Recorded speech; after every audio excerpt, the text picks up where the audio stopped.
Hello, everybody. Hi, everyone. Hi, happy Monday. Another week on VCTV, and I'm back this week to discuss about a very interesting topic that I spoke and I hosted it last Friday. It's about SPAC, a special purpose acquisition company.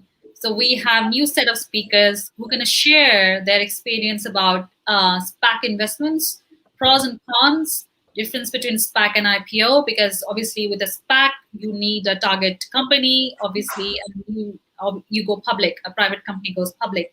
So just let's discuss about fundamentals, the pros and cons of a SPAC, and some use cases as well. So here we go. Happy Monday. Hello. Welcome back, all of you, again on this episode of VCTV. Good morning, Raghu. Good morning, Peter, dialing in from US and UK. And good afternoon, Vandana, from India. And then we have Gary as well. So yeah, let's have a quick round of intro. Before that, just want to do a quick intro myself. My name is Sunny Mohanty. I'm the regional director, LATOKEN, based here in Singapore, and I host VCTV. So that's me. That's VCTV. It's a platform to connect investors like yourselves with budding entrepreneurs who are looking to raise funds, looking for connections, looking for networking as well. So this is the right platform. And thank you for being a part of VCTV and coming back on VCTV again and again to share your valuable knowledge.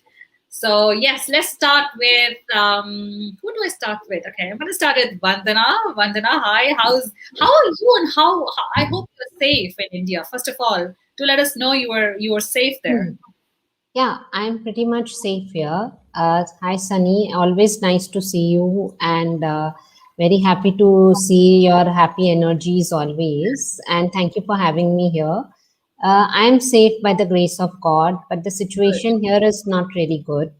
Right. And we pray that everybody, we can rescue more lives and save more lives here, and pray for everybody's well-being over here, because there's a lot of things happening here. Otherwise, I'm pretty much safe.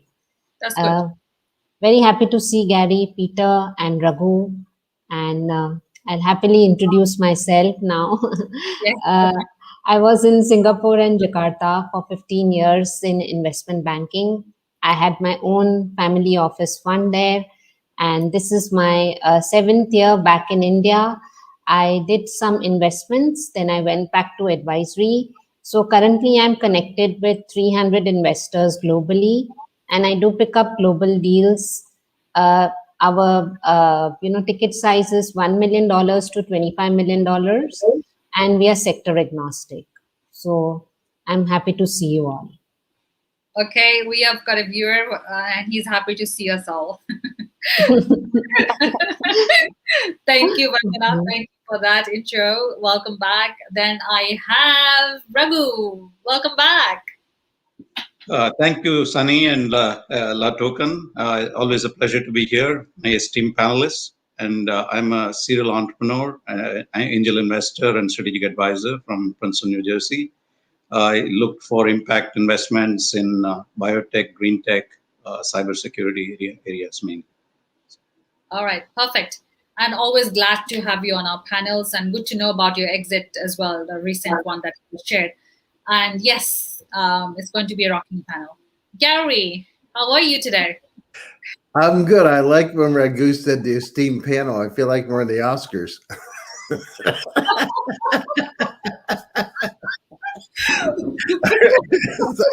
I was waiting for his acceptance speech. So, it's a great to be here. Great to see familiar faces. My name is Gary Fowler. I'm a serial entrepreneur and investor. I've done 17 startups. I've had 2 unicorns. I was on the original management team of Click Software, sold to Salesforce for $1.35 billion, and also Eva.ai, an AI tech company that I co-founded 5 years ago.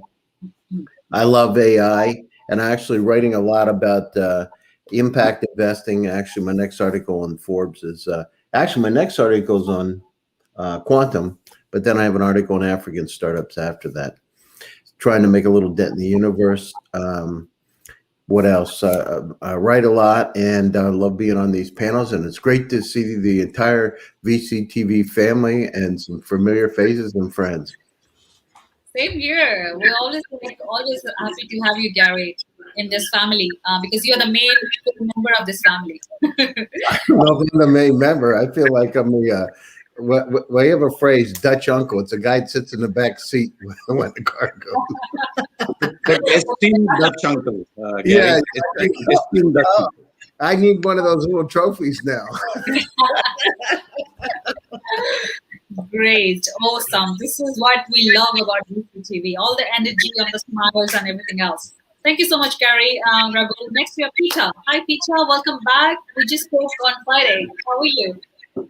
Good. I know we had a little bit of, I thought we had a conflict today, but I'm so glad we were able to connect. It seems these days I only can speak to and see Gary is on these shows because he's just so busy. See, he's even busy now. And in terms of Raghu, I've been looking for my Oscar trophy, but I just can't find it. Not even the little plastic one I got from Disneyland. But in any event, the Weimer Family Office is a multi-family. It's a multi-billion-dollar family office. We focus on investments around the globe. Our minimum size typically is 150 million to several billion. That doesn't mean that the only projects we invest in is 150 million. We could do things from million to 5 million, but obviously depends on the management team and the technology and what we're speaking on.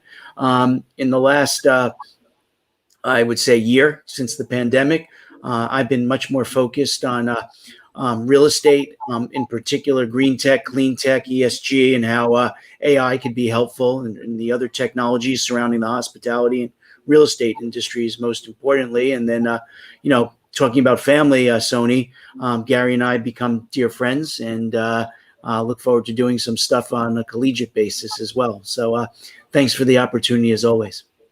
Wow, that's such a fantastic news. Gary, Raghu are working together on something, and Gary, Peter are working together on something. Vandana and Gary obviously are working together. It's a family affair. Come on. It is. It's like VCTV family office. It looks like the Brady Bunch on the screen, so Here's a story. Right. So great. Great. Thank you so much for that intro, and the collaborations that you're making is fantastic. And I just love what's happening through PCTV. So today we're talking about, again, SPAC, which companies are great targets for merger with SPAC. We obviously touch upon such topics where people show a lot of interest to understand what is a SPAC, what are the pros and cons of SPAC, difference between SPAC and IPO. Hence, we sort of bring those topics again in the week. Just to educate people, share the knowledge from the experienced panelists. So hence we are back with the same topic today.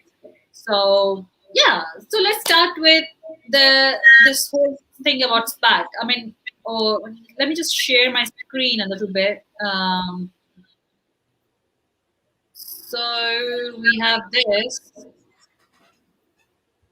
Okay, so we have this. So these, I was scrolling through, and we have, like in 2020, top performing SPACs of the year, published on December 21st, 2020. And there were like a long list of that. Quantum Space, DraftKings, Iridium, Immunovant, Betterware, Adapt Health, Switchback, MP Materials, Repay, Open Lending. So yeah, there were a lot of I just want to stop share. So obviously, as we saw, there are a lot of SPAC deals that were closed in 2020. So my first question would be, what made 2020 the year of SPAC? Was it the pandemic? Was it the forced digital transformation that we had to go through because of the pandemic? What was the reason? Raghu, let's start with you. Sure. I think pandemic was the primary reason, but there were a lot of other things. The SPAC activity has started kind of increasing all the way going back to 2013. Every year it was kind of increasing, and 2019 actually had quite a bit of SPAC activity. But obviously, a lot of the more esteemed people got in to the SPAC in 2020. So it became more mainstream in 2020. So I think, but pandemic was, I think, the reason that a lot more people got in now. There were actually more SPACs in 2020 than traditional IPOs in specific cases. And as you know, there's more than 100 billion already kind of raised using SPACs. Although about a few days ago, there was a change in the accounting regulation, which classified SPAC warrants as liabilities into equity. So it has put down a little bit of downer. The activity has gone down briefly. And we have to see in the long term how it goes. Okay, all right. More to come on that as well. Thank you, Raghu, for those opening remarks. Gary, over to you, please. Yeah, so I mean, Raghu's right on target. The pandemic has helped really propel it forward, and their companies, because they haven't been able to go through the traditional routes, have really picked up on the SPACs. And having done an IPO and going through that arduous process, it takes a long time. And to be able to do it in a shorter period of time with a lot of the same effect is really important. And there are companies that are just trying to, they want to get out to the public markets, and it's a shortcut in a positive way to be able to do it. So, and again, SPACs have been around in one way, shape, or form for a long time, for years. So it's it's just like any type of market. There's a lot of people get started in the beginning. Not a lot of people knew about it. Now it's becoming mainstream. They're filtering all the SPACs that didn't make a lot of sense. Now the SPACs that really have teeth, the right kind of teams, the right kind of board of directors, the really ones that have the meat that are going to come out and rule. We're particularly interested in artificial intelligence and cybersecurity. So there hasn't been as much attention, from my perspective, paid to them. And we're going to see those in quantum computing really start to take off. Perfect. Thank you, Gary. Next, Peter. Thanks, Sony. So just to reiterate what Raghu said, and then to follow up on Gary's comments, we spoke at length on this on the same show last Friday. Here's the situation. The SPAC space has been an asset class, as you know, Sony, for a number of decades. Okay. It became much, much more prevalent over the past year, not because of the pandemic. That was one of the catalysts, but the reality is liquidity. The entire global financial system has been flush with liquidity, leading asset managers and others trying to figure out how to tap into that liquidity in the most efficient and time sensitive way. And the best way to do that is to use the public markets to take a company public through that of a SPAC. And that's because the SPAC is easily to be registered with the SEC, on NASDAQ, Dow Jones, or others, etc. So you limit the amount of paperwork and time that a blank check company or a shell company would have versus a company that would have years and streams of audited financials that would need to be filed, etc. So the process time for registering a company is quicker with a SPAC. So I think that's an important thing to highlight. It's just a quicker time, more efficient, but doesn't change the methodology, which is fundamental analysis, fundamental analysis, fundamental analysis. Who's driving that SPAC? Gary mentioned the AI space. If we have leaders, industry leaders that are creating a SPAC to then identify a company over the next 12 to 18 months to be part of that SPAC or to acquire that SPAC, what does that basically mean? That means you have industry leaders, a great management team that's going to be involved in looking to acquire a company that in the public capital markets would have a more efficient means for capital for their continued growth. If the company is operating quite well in the private markets, it makes no sense to have the regulatory scrutiny by investors and the SEC, FINRA, and others. So the most important thing is, does the target company need to access capital markets? And if so, a SPAC is an easy way to do that.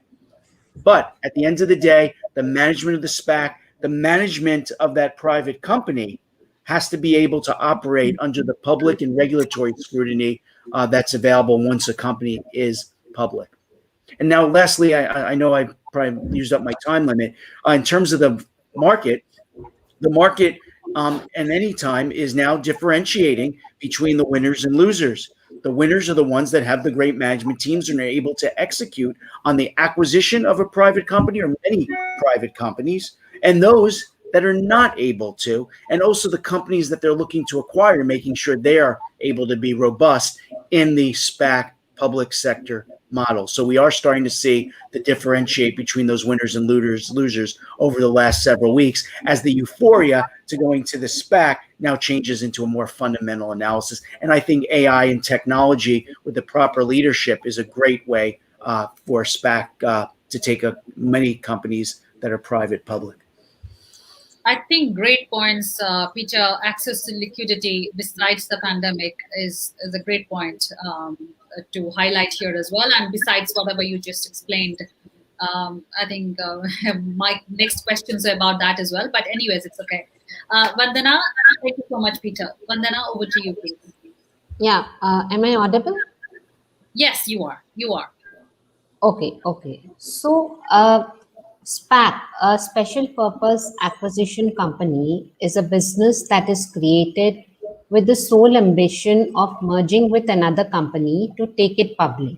Yeah. SPACs, also known as blank check companies, have no commercial operations but use money raised from public to fund a takeover or merger of another company. They are usually set up by investors and sponsors that have a particular area of expertise and want to explore potential deals in the sector. SPACs do not usually reveal precise targets, but often signal a specific industry and region that they are focusing on. Now, in 2020, SPAC made up most of the growth in US IPO market compared with the year ago level.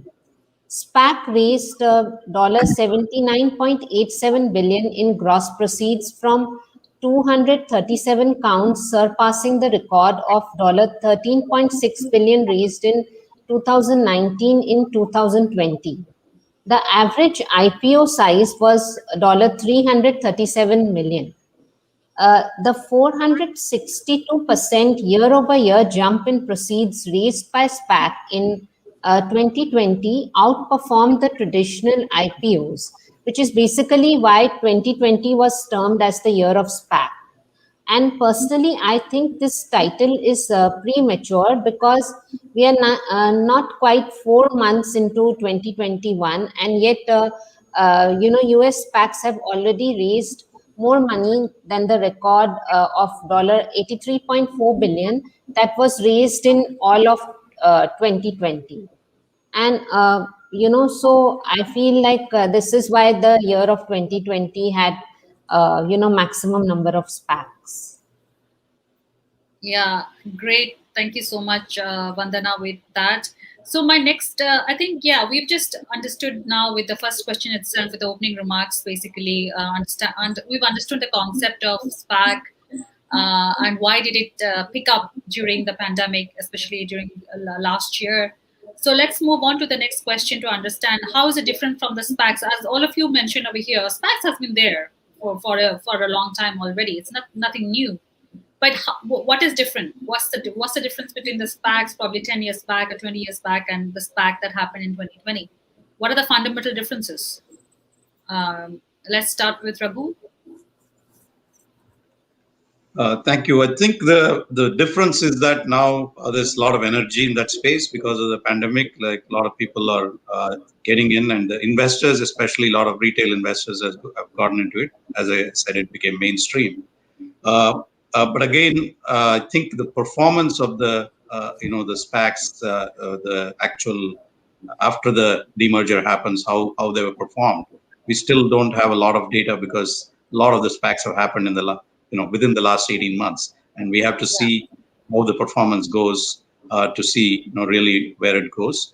Again, the SEC and is going to kind of drive some of the things, and I think the recent ruling requires a lot of the SPACs to restate, and also not just at the beginning of the launch of the SPACs, they have to do every quarter, because once the warrants become liabilities instead of equity, then you have to kind of restate it, calculate it, just like stock options are, which is not a big burden, but right now I think looks like that's put a damper.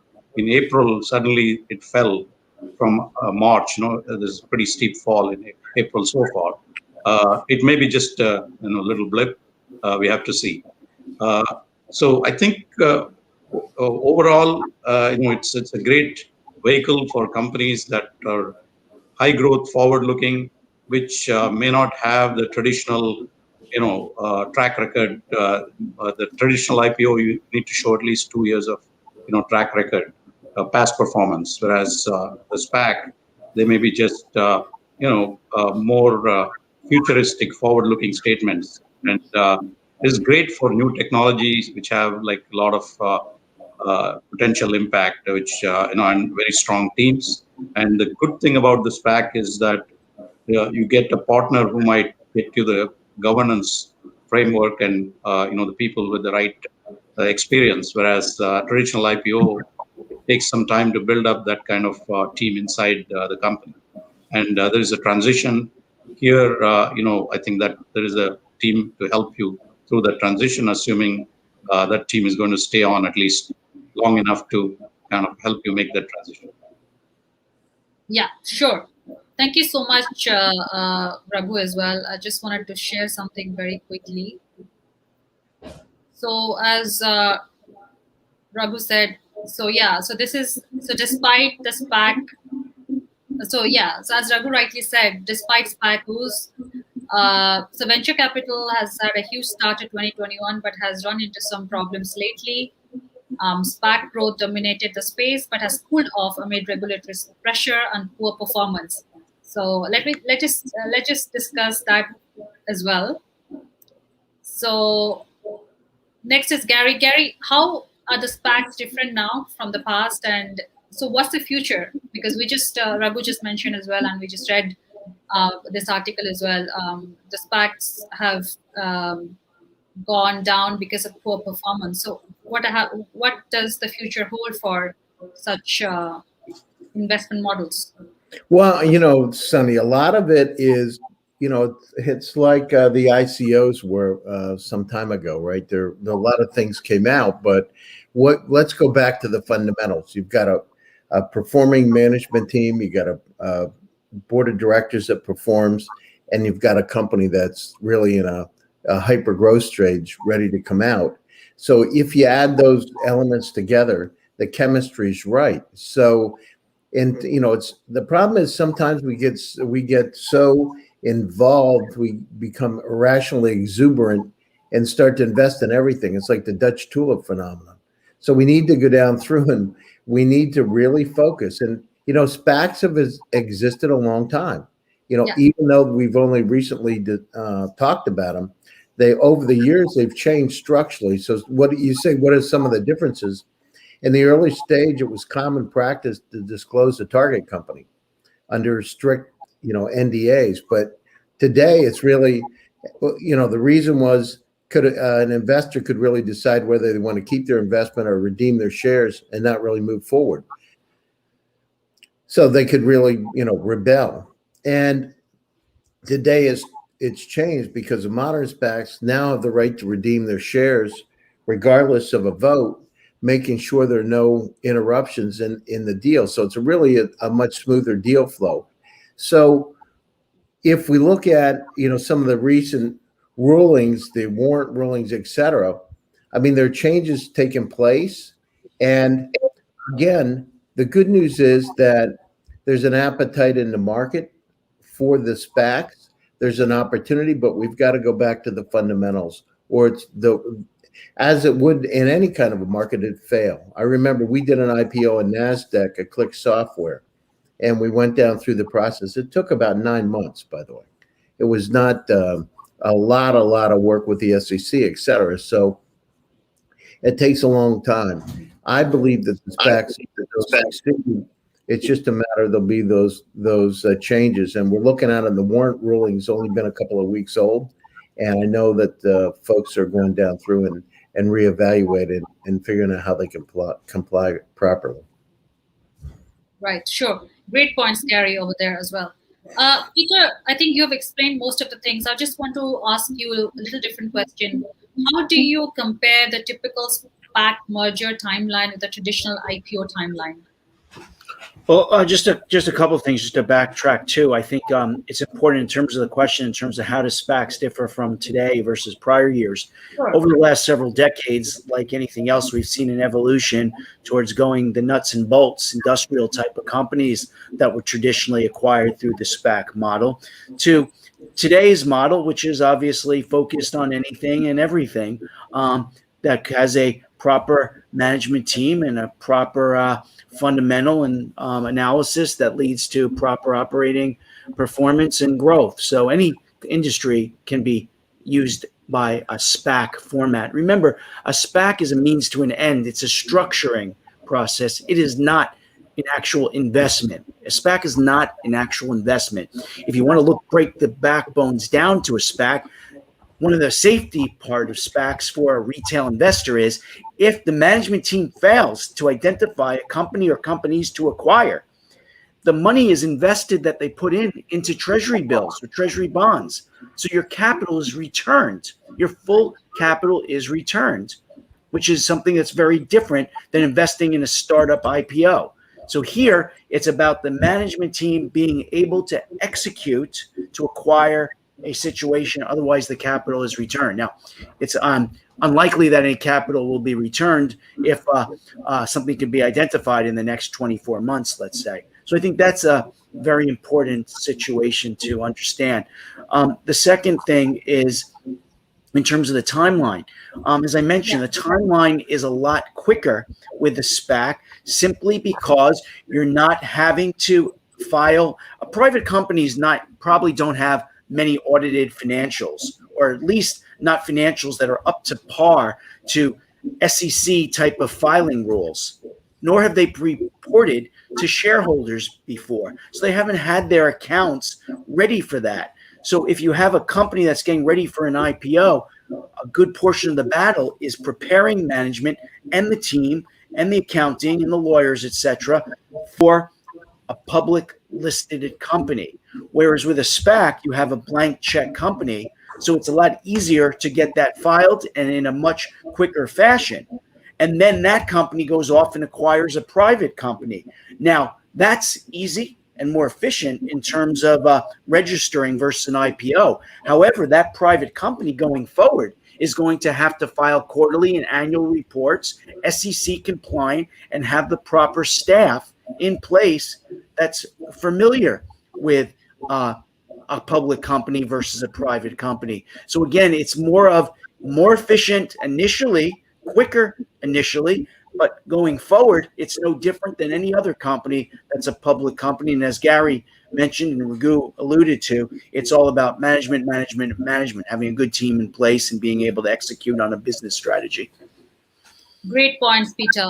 Thanks for clarifying the difference. It's not an investment, actually, a tool, actually. So thanks for clarifying that as well, because people do confuse between that. Vandana, yeah, so how do you see it being different? Yeah, so it's like, how fashion changes and something new trendy comes in. I think SPAC is the new trend now. So everybody wants to get into it. And but we do have to look at facts here. That is, we need to have an appropriate management team and we need to do some hardcore analysis. We also, have to make sure that do they have the experience to do this or not. And, it ends up to be quite expensive if we do a SPAC. We need expertise in the execution as well. Now, the main advantages of going public with a SPAC merger over an IPO are a possibility of raising additional capital. I mean, SPAC sponsors will raise debt or private investment in public equity funding in addition to their original capital, to not only fund the transaction but also to fuel the growth for the combined company. Also, there is faster execution than an IPO, and a SPAC merger usually occurs in 3 to 6 months on average, while an IPO usually takes 12 to 18 months. Right. And upfront price discovery, your IPO price depends on market conditions at the same time of listing. Whereas you negotiate the pricing with the SPAC before the transaction closes, so which is much more advantageous in a volatile market. And then there is the possibility of raising additional capital, like I mentioned earlier, as well. That SPAC sponsors will raise debt or a private investment in public equity funding in addition to their original capital, to not only fund the transaction but also to fuel the growth for the combined company. This backstop debt and equity are intended to ensure a completed transaction even if some SPAC investors redeem their shares. Then, of course, there are lower costs of marketing. A SPAC merger does not need to generate interest from investors in public exchanges with an extensive roadshow. Although raising a PIPE involves targeted roadshows. So I feel like, there is a difference there. Right. Thank you, Vandana. I think there was some issue with your, I could hear some echoes, but yeah, I think it's resolved now. Thank you so much. Okay, okay. Can everybody hear me? Am I clear? Great. So, yeah, thank you. Thank you, Vandana. Thank you, Gary. And thank you, Peter, for sharing those with us. The differences between how SPACs were done before and how has it evolved in 2020 and 2021. So let's talk about technology. We cannot keep technology out from any sort of investments that has been made in the recent times as well. So we are here because of technology. So how technology helps companies in the SPAC process? So what is the contribution of technologies in the SPAC process? I'm going to start this with Raghu. Quick clarification, Sunny. Are you talking about the technology to launch a SPAC and demerger, or are you talking about technology companies going to, going through the SPAC process? The former one. Okay. I think the technologies are already in place, because SPAC is there have been reverse mergers and IPOs happening forever, and this is just a combination of that with a few additional rulings that compliance wise. So I don't think that there's a lot of new additional technology that's required for a SPAC. I think it is more of being able to track how things happen going forward, because we are now at the point of 18 months since some of the larger SPACs came in, and the large number of SPACs came in as well. So how efficiently the demerger process happens, and these SPAC companies that went public, how they kind of evolve and perform, I think is going to kind of give us a better idea of how popular SPACs will be going forward. It may become, another vehicle for certain types of companies. Right now, as Vandana mentioned, it's more of a fad now that everybody's talking about SPACs, but it may become more targeted for certain types of companies, and also for certain areas where you really need a heavy expertise to come in right up front, like for instance, space tech and things like that, which are harder to raise, traditional IPO, which are more futuristic, and more forward-looking. So I think it will evolve into, it's obviously another way to raise capital, and with advantages and disadvantages. And I think it will evolve into where the ideal type of companies that go through that vehicle will be clearer. I think the other thing that is happening, I believe, is that international companies, like for instance from Singapore or from India, since the SPAC is still not come to all the other places, they are probably good targets to get acquired by SPACs because it's harder for them to list in a US or some of the other markets where SPACs are right now popular. Right. Thank you, Raghu. Thank you so much. I'm just, I thought probably you froze, but it's okay. Thank you so much for that.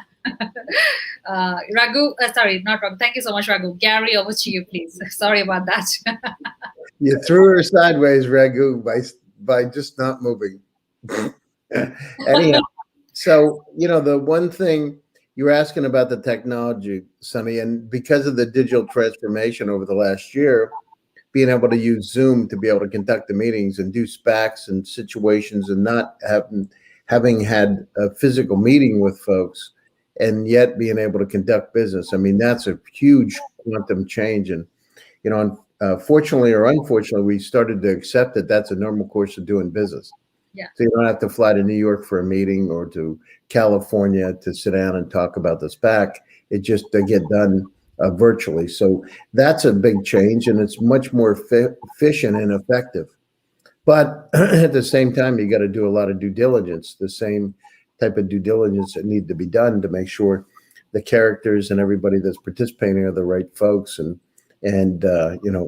they pass the litmus test. So it's just changed. It's faster and more effective, and our society is going to continue to adapt and continue to move faster as these technologies start to be adapted, as the Internet of Things starts to come on board, as AI starts to become more part of our life, and quantum computing. So it's just part of the natural course. Absolutely, Gary. Thank you so much for answering that. Next up, Peter.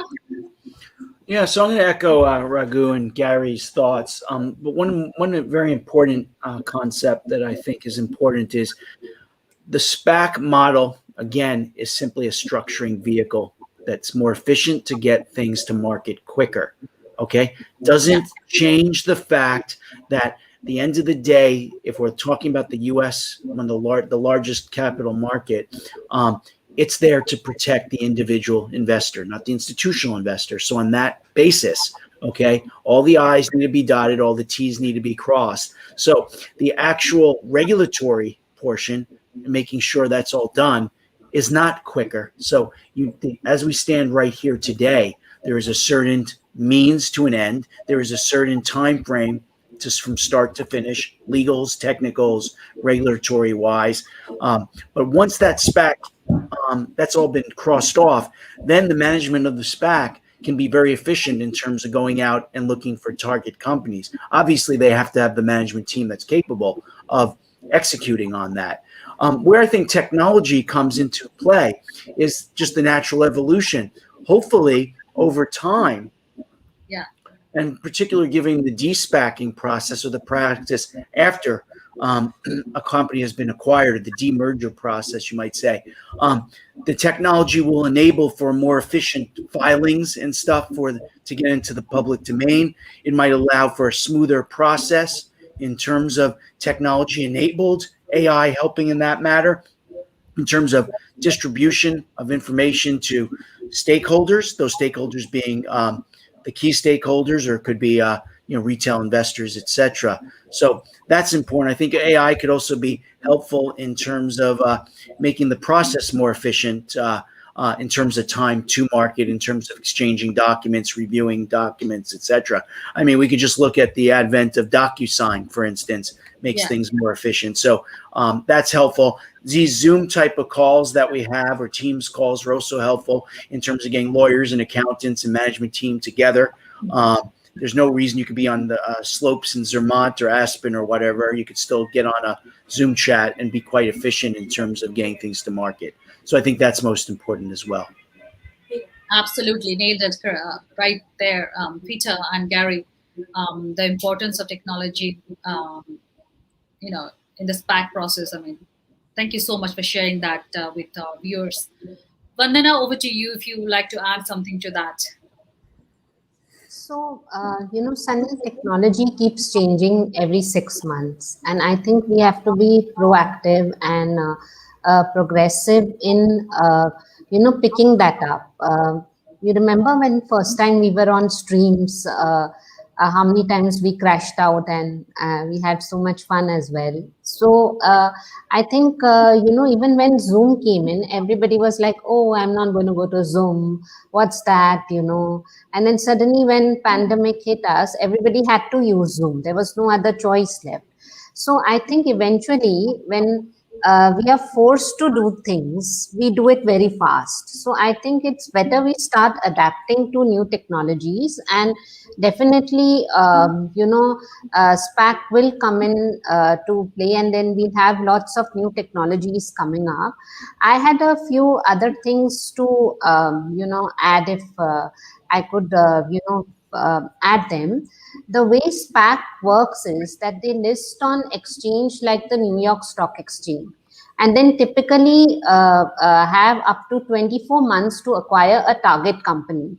If a deal isn't made by the 2-year mark, they must dissolve and return the gross proceeds to shareholders. Since SPACs don't make anything or own any assets, it's the founders that are the main, draw. Investors may bank on founders having the right connections to close with a hot tech startup and bring it to the market. In other words, it's a case of betting on the founders, rather than the company. And it must be noted, however, that the New York Stock Exchange didn't bother listing any SPACs until May 2017. In fact, just 5 years ago, Goldman Sachs had a strict policy against them. But today, the junior Goldman, bankers are issuing, complaints of grueling working conditions due to the boom in SPAC issuances. So you can really see how quickly it has grown in the past few years. And, EVs and other green tech, clean tech sectors have been widely popular with SPACs.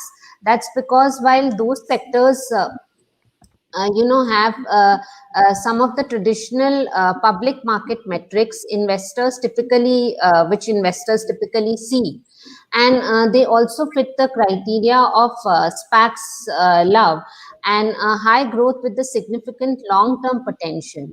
And light detection and ranging technology for autonomous cars and 3D printing could be attractive, as they are the type of forward-looking businesses SPAC often desires. And software, social media, and quantum computing are likely will be looked at by SPAC also. Cybersecurity could attract some attention too, in my opinion, and it is a growing sector and a hot topic right now. And in my opinion, fintech, direct-to-consumer technologies, healthcare tech also will be eyed by SPAC due to their growth projections. And basically, any industries that have public-ready companies and high growth projections are targets for SPAC and must not be overlooked. So, Yeah. this is my small take over here. No, thank you so much, Vandana. You've covered technology, you've covered the target companies as well, target industries as well, which is a great thing. Absolutely. Yeah. Thank you so much for sharing that. So we have 15 more minutes. I just want to know about some regulatory requirements for a SPAC merger compliance. So what are the regulatory requirements? We're going to start with Raghu. Yeah, so the SPAC, the like I said, the regulatory requirements, some of them are changing, but it's kind of like doing a reverse merger, but the IPO ahead and then the reverse merger. In a traditional reverse merger, you take a public shell and then you reverse merge into it, the private company. Here, the IPO happens and then the target, is they search for the target and then to the reverse merge. So it's a little bit different in that sense, but the regulatory requirements are pretty much very similar. In fact, that's part of the ruling that SEC did recently. They're saying that the de-SPACing process is like a traditional IPO, the similar compliance rules, which there was a perception until now it's a little faster and a little cheaper. Yeah, it is probably faster because there is a better governance team. But in terms of actual, the compliance, the SEC is kind of coming back and saying it is like a traditional, the demerger process, like the second step. The demerger is like a traditional IPO from a compliance perspective. So I think the complexity is more in the initial stage because there is this trust funds, the funds that are raised from the public are put in a trust, and I think Peter was alluding to there is the opportunity for them to either rebel and take their money away if they're not happy.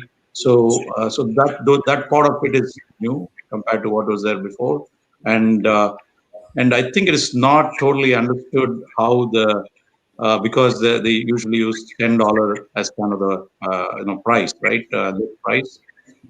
So it is not totally yet understood is that how much of that is actually going into other costs and all that. There is like some people are saying around 10% of that is there is some you're not really getting the value at the $10. It's really like $9.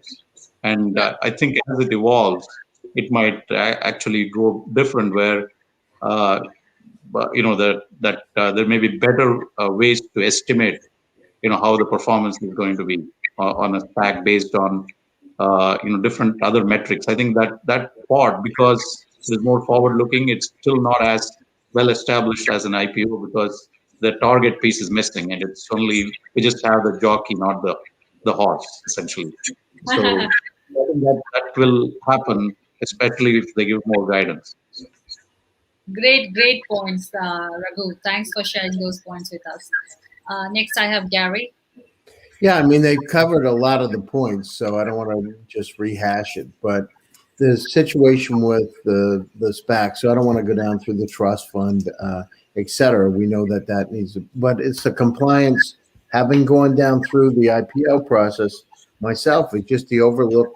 When SPACs really started to become mainstream, the SEC, like the issue with the warrants, had some different opinions. And now as the rules start to come in place, these SPACs need to be either forward be compliant or in the past become compliant. So those are some of the issues. But again, having gone down through that process, it's an arduous, the normal process arduous, and you're not going to skirt the law. The law's the law. You just have to comply.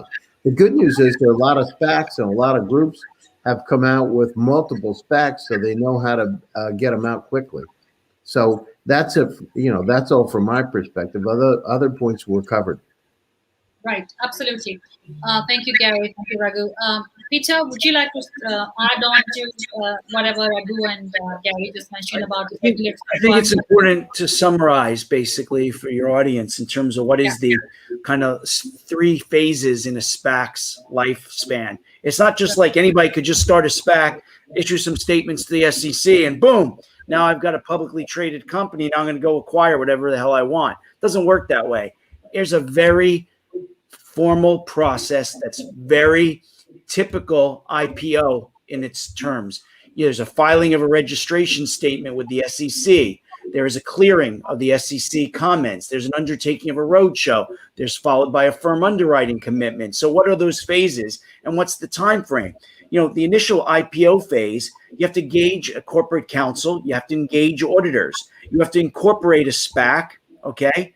And then you have to distribute the founder shares. You have to prepare an S1 or registration statement for the SEC. It has amendments. The SEC comes back and gives you comments on those amendments. Then you negotiate underwriting and other agreements and stuff. Then you do a roadshow. Then you price the deal. Then you close the deal. That's phase 1. Phase 2, now we got to target a company to potentially purchase. That could take 18 to 24 months. Okay, what is that? You have to look at, first of all, you got to periodically put out SEC filing statements for the SPAC as it stands right now without any company. So you're a publicly traded company. So you have audited financials that need to be presented. Now you got to go out and find a business to target. You have to do due diligence on that business. You can't do that yourself. You probably hire a Goldman Sachs, a Bank of America, or somebody like that to help you with that due diligence. Then you have to prepare, is it going to be equity financing, debt financing, combination thereof of acquiring that company? It's not necessarily going to be just all be equity. That doesn't make any sense. Equity is the most expensive form of capital. Then you have to identify, do the due diligence, you sign the acquisition comments. The shareholders have to vote as well as the board on acquiring that company. You're a publicly traded company. You can't just go out and buy whatever the fuck you want. I mean, you have to have shareholder approval. That takes time. Then we go into phase 3, which is basically you announce the acquisition, you file preliminary proxy statements, offering documents, discuss it with the SEC, etc. Then you finally close. This is a time-consuming process, no different than an IPO. The only difference is that the structure is a little more efficient because you have a blank check company at the outset. Everything else is a long and arduous process, like Gary mentioned, and that doesn't change. You need proper management to execute properly on a SPAC, and then after the acquisition occurs, to make sure that that company can continue to perform well so that shareholders benefit from an uptick in their share price. Otherwise, everything goes to pot. Thank you so much, Peter. I just wanted to add something. I really like the energy with the kind of energy you have, and you just stressing on the life cycle of a SPAC. I mean, I was like really enjoying your speech as well. That level of energies and have energized me as well. Thank you so much for sharing that. I mean, this is very clear now, to me at least. For anybody who's new to SPAC as well, will understand. Thank you so much, Peter, for explaining that so nicely. Vandana, over to you. Yeah, I think Peter covered almost all the points and, very efficiently here. And I think there's nothing much to be covered by me over here. Definitely a lot of due diligence is required. We need the proper team. And also, there has to be a proper execution team. And there's a lot of analysis that needs to be done when we pick up SPAC specifically. But I think if we are not thorough with it and not experienced with it, one should not put hands in it. Only when you are sure that, the person who's executing it is really, really efficient, then I think we should go ahead with it. So I think Peter has really covered all the points. There is something which the government of India, which I would like to, there was some act in 2016 when the government had announced demonetization. Then there was a suspicious shell companies that have been cracked, and there has been an urgent need to define them because they are not currently defined under the Companies Act. And a parliamentary committee urged the government to describe the word shell corporation in the Company Act in order to avoid legal uncertainty and discourage avoidable prosecution. Unfortunately, the SPACs have no company objectives of their own, and their only goal is to achieve a target. So I think, the Corporation Act in 2013 repealed that the other objects provision, thus eliminating all flexibility in the description of the objects. That means the business amendment audience passed in Parliament in 2017 recommended that the abolition of altogether objects provision. However, this idea has been removed. Since the object clause is required and SPACs do not carry an objective clause, it might contradict the regulatory framework in India. So I think, we need to be careful when we pick up projects here.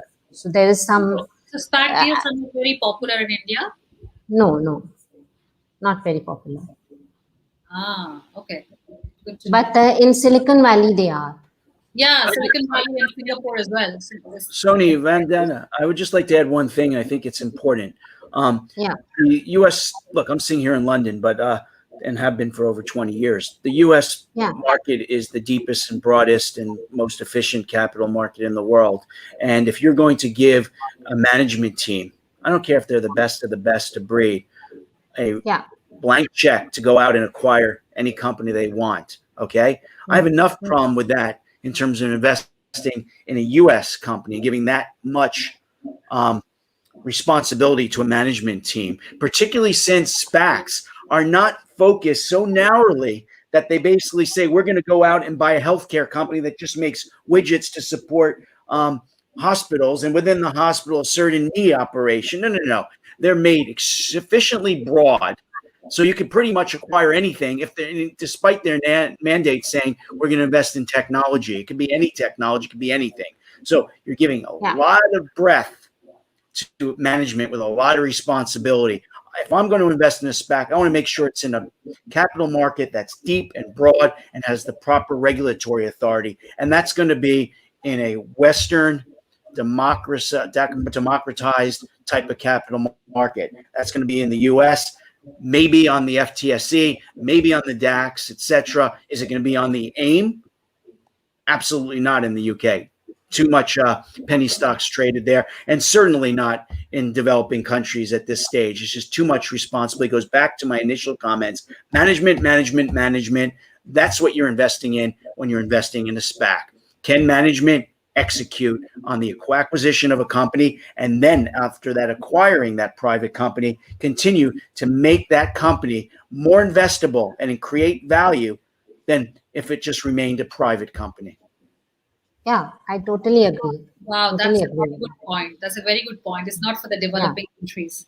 Thank you so much. Yeah. Okay, good to know. I mean, I wasn't aware about that. So great. Thank you so much, Peter, for adding that on to this panel. I think we are having great comments as well to this topic, and people are asking more questions. I'd just like to know if you have a next SPAC session, what else would you like to speak about? I mean, obviously, this is a 1 hour session. Anything else you like little bit different you like to speak about, Raghu? Sure. I think one of the things we did not address is about the motivation for the founders versus the target, right? Because the target is coming in and moving forward into the public, whereas the founders are kind of getting their exit at the demerger. So it's a little bit different than a traditional IPO where everything is aligned. So that is something I think companies that are using SPAC as an exit vehicle have to consider carefully how much of the founder team they need and who's going to continue and all that kind of thing. That's a good topic for another session. Absolutely. That's a subtopic, and we're going to talk about this on our next SPAC panel, and I hope to see you there, Raghu, as well. Absolutely. Gary? Yeah, so what's in it for everybody? How does everybody win in the SPAC? I think that would be good. So what's as Raghu said, the acquisition team, the founders, how do the sponsors make money? I mean, what does it look like? Absolutely. Peter?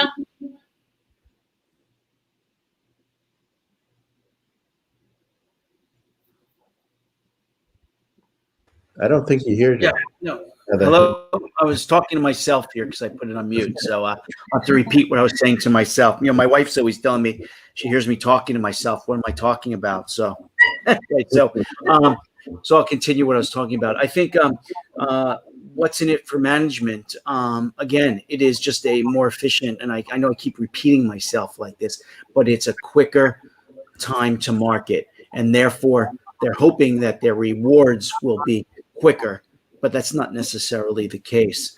I think what's also important here is that if management has a blank check to go out and buy companies, okay, with a very broad mandate, okay, that's something that they don't typically get in terms of just taking their company public.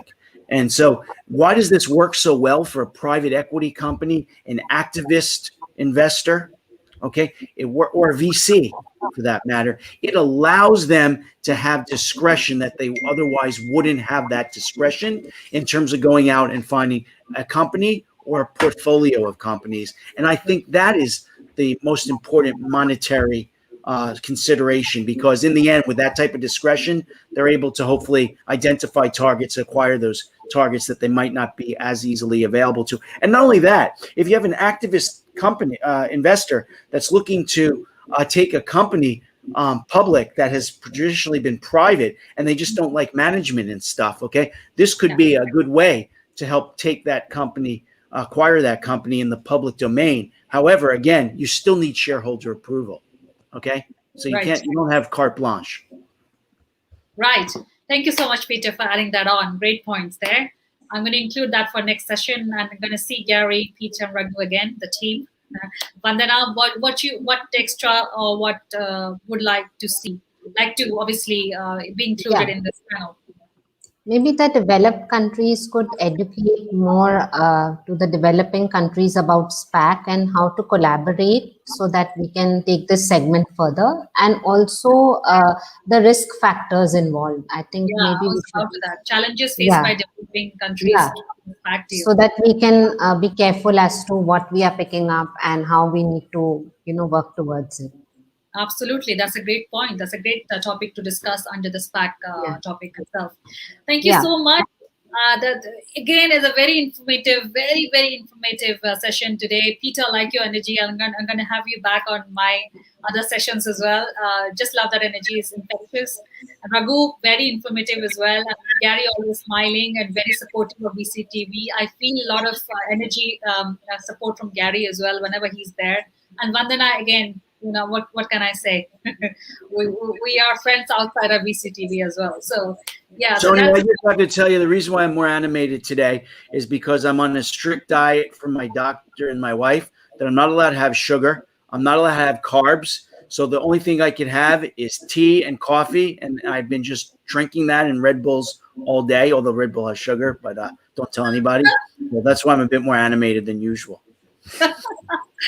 Oh, got it. Gotcha. Right. But we love that energy. All of you agree, right? Thank you so much. Thank you so much, all of you. And I'd love to see you back on another SPAC topic. We're going to drill down about on each of the points that you've highlighted. And we'd like to know more and share more as well. Having said that, thank you so much. I'll be back again. This is the start of the week. I feel like, I don't know where, probably end of the week, but that's how VCTV makes me feel. So I'll be back tomorrow again on another episode, another topic, another set of speakers. Most likely see most of you, some of you there also tomorrow on another episode. Till then, please stay safe, India, and others stay happy and safe as well. Who never know where the virus goes next. So I'll see you again and take care.